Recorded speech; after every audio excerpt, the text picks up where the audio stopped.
ये राम कौन है? राम ब्रह्म है, ये हम आपको पहले बता चुके हैं। तो ब्रह्म कब प्रकट होते हैं, इसका आध्यात्मिक अर्थ क्या है राम के प्रकट होने का? तो ब्रह्म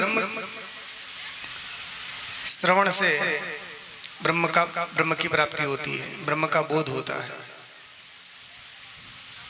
वेदांतों का श्रवण करने से, गुरु मुख से जब वेदांतों का श्रवण करते हैं तो ब्रह्म का बोध होता है। बोध होना ही उसका प्राकट्य है, वही उसका जन्म है, वही राम का जन्म है। तो श्रवण से राम प्रकट होते हैं, श्रवण अर्थात श्रुति। और निमित्त कारण कौन बनते हैं? दशरथ जी और कौशल्या। ये दशरथ और कौशल्या कौन है? तो कौशल्याम्बा ये बुद्धि है और दशरथ जी मन है। ये जो हृदय में, साधक के हृदय में जब राम प्रकट होते हैं तो कैसे होते हैं? ये मन और बुद्धि यदि परिपक्व हो जाए, श्रद्धापूर्वक यदि वो श्रवण करता है तो ब्रह्म रूपी राम उस साधक के हृदय में प्रकट हो जाते हैं। यद्यपि परमात्मा मन और बुद्धि से परे है, मन समेत जह जाए न बानी, तर्क न सके सकल अनुमानी, फिर भी यतो वाचो निवर्तन्ते अप्राप्य मनसा सह, ऐसा वेद भी कहते हैं।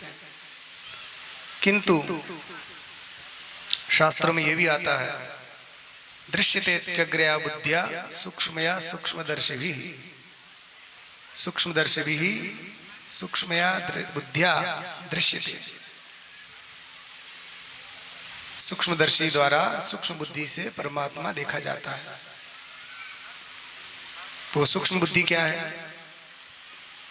शास्त्र और आचार्य द्वारा सुसंस्कृत जो बुद्धि है वही सूक्ष्म बुद्धि है। और शास्त्र और आचार्य के द्वारा सुसंस्कृत जो मन है वही परमात्मा की प्राप्ति में करने में समर्थ हो सकता है। मन से वेदमाप्तव्यम नेह नानास्ति किंचन। तो वेद कहते हैं मन से ही परमात्मा को जानना है। तो यद्यपि परमात्मा मन बुद्धि से परे है, किंतु शास्त्र आचार्य द्वारा सुसंस्कृत किया हुआ जो मन है वो परमात्मा को प्राप्त करा सकता है। तो ये इसका आध्यात्मिक अर्थ है राम के प्रकट होने का। अब बात क्या है, हमारे हृदय में राम क्यों नहीं प्रकट होते हैं? आप सब लोग सोचेंगे कि हमारे हृदय में तो होते नहीं है प्रकट। तो उसके लिए आपको एक काम करना पड़ेगा, तब राम आपके हृदय में भी प्रकट हो जाएंगे। क्या काम करना पड़ेगा? दो चीजें हैं, एक समता और एक ममता। दो शब्द हैं, एक समता और ममता। तो राम तब प्रकट होते हैं कि जब उनके प्रति ममता की जाए और संसार के प्रति समता की जाए।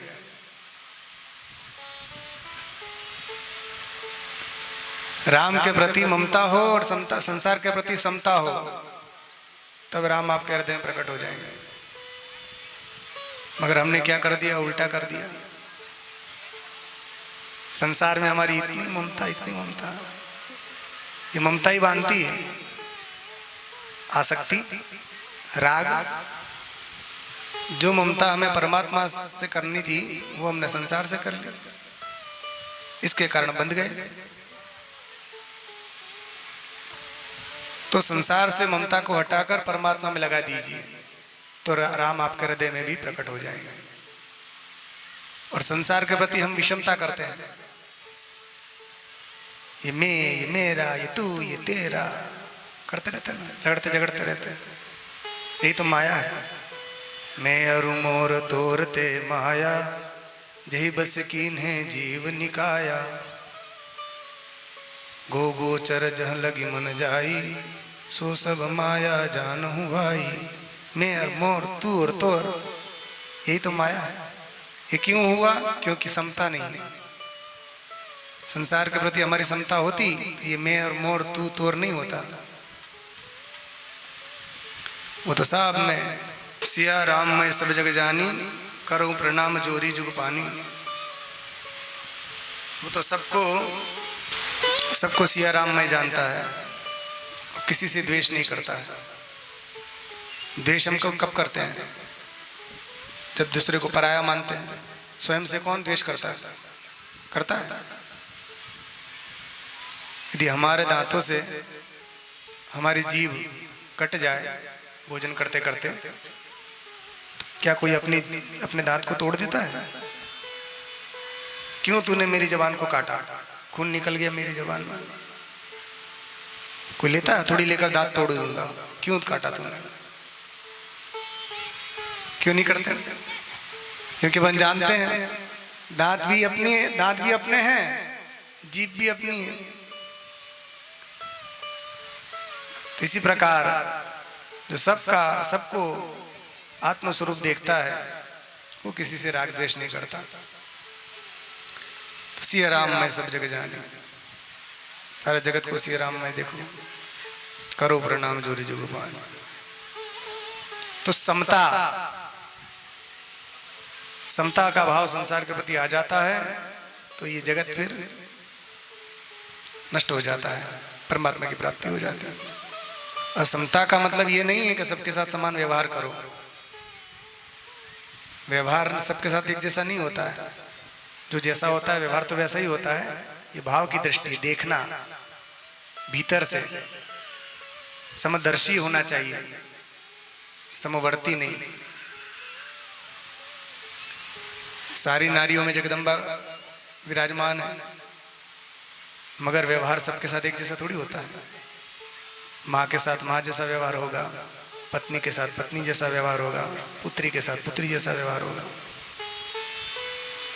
तो यहाँ पर भी सिया राम में सब जग जानी कहा है, मानी नहीं कहा है। जानना है, मानना नहीं है। कई लोग कहते नहीं सभी को। तो जो जैसा व्यवहार में जहां जैसा है वैसा रहे, मगर भाव ये रखना है कि सबके अंदर एक परमात्मा है, एक ही राम सबके हृदय में विराजमान है। वही सीताराम सबके हृदय में। तो जैसे मुझे कष्ट होता है, कोई मुझे गाली दे दे तो मुझे कष्ट होगा, तो हमें भी किसी और को गाली नहीं देना है। जैसे मेरा धन कोई चोरी कर ले तो मुझे बुरा लगता है, तो मुझे भी किसी और का धन चोरी नहीं करना है। जिस प्रकार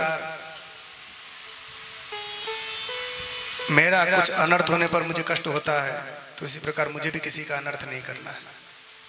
जब इतनी बात मन में अच्छे से धारण कर लेगा, हो गया। किसी के साथ क्यों झगड़ा करेगा, क्यों लड़ाई करेगा? सबको अपना मानेगा। फिर तब राम राज्य आता है। राम राज्य कि जब राम राज्य में क्या होता था? राम राज्य में कोई किसी के साथ झगड़ा नहीं करता था, चुगलखोर नहीं थे, निंदा नहीं करते थे। सब नर करें परस्पर प्रीति, चले स्वधर्म निरत श्रुति नीति। सब अपने अपने धर्म के अनुसार अपने अपने कर्तव्य का पालन करते थे, सब सुखी और परस्पर प्रेम करते थे। कोई किसी के साथ झगड़ा नहीं करता था। ये राम राज्य। राम राज्य कब आता है? जब राम आए तब। अब राम जी आ गए, अब वे बड़े होंगे, फिर सारी लीला करेंगे। उसके बाद फिर राम जी अभिषिक्त होंगे राज्य सिंहासन पर। तब राम राज्य तब से प्रारंभ होता है, राजा बन जाए तब। हालांकि राम जी के आने से ही सारा जगत सुखमय हो जाता है। तो भगवान राम ये समता ममता जो है, तो ममता परमात्मा में करनी चाहिए और समता संसार में करनी चाहिए। मगर हम इतने आसक्त हो गए संसार में, संसार के लोगों में, सब भूल गए। परमात्मा ममता क्यों नहीं होती है? क्योंकि संसार के लोगों से हमने कर ली और बंध गए। ये बंधन, इस बंधन को भगवान ने उत्पन्न किया। पहले उत्पन्न करके पृथ्वी पर भेजा के जाओ, जो तुम्हें पसंद करे उसी के सर पर बैठो। वो आया, बंधन घूमते घूमते सब जगह घूमता गया।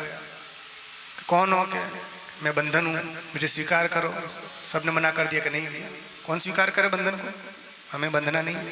सबने मना कर दिया। फिर घूमते घामते भगवान के पास वापस आया। क्या, अरे भगवान आपने भेजा मुझे मगर कोई मुझे स्वीकार ही नहीं कर रहा है, तो क्या करें। भगवान ने कहा कोई बात नहीं, तो मुंह खोल के गया होगा। हाँ, क्या मुंह छुपा के जा। कैसे मुंह छुपाए, ले एक घूंघट दिया भगवान ने कि घूंघट ओढ़ ले, घूंघट ओढ़ के जा तो तुझे सब स्वीकार कर लेंगे।